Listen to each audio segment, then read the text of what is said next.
CIA Israel মিলে কিভাবে খামেনির অবস্থান খুঁজে পেল?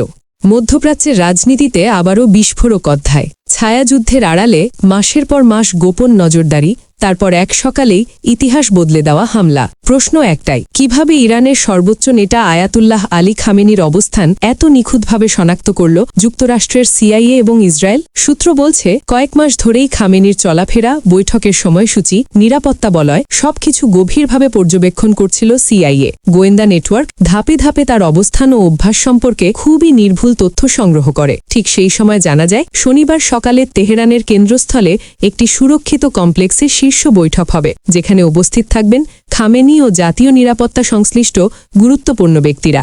এই তথ্য হাতে পেয়েই বদলে যায় হামলার সময়। রাতের অন্ধকার নয়, ভোরের কৌশলগত আঘাত।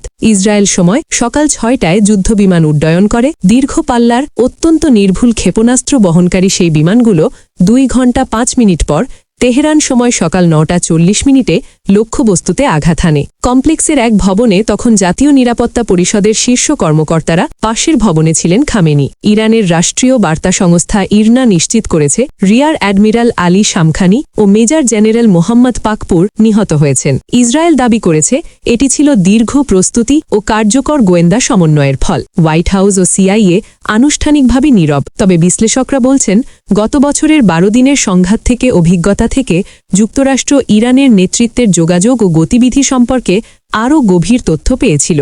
সেই গোয়েন্দা নেটওয়ার্কই সাম্প্রতিক অভিযানে বড় ভূমিকা রাখে। এই হামলা শুধু সামরিক পদক্ষেপ নয়, এটি কৌশলগত বার্তা।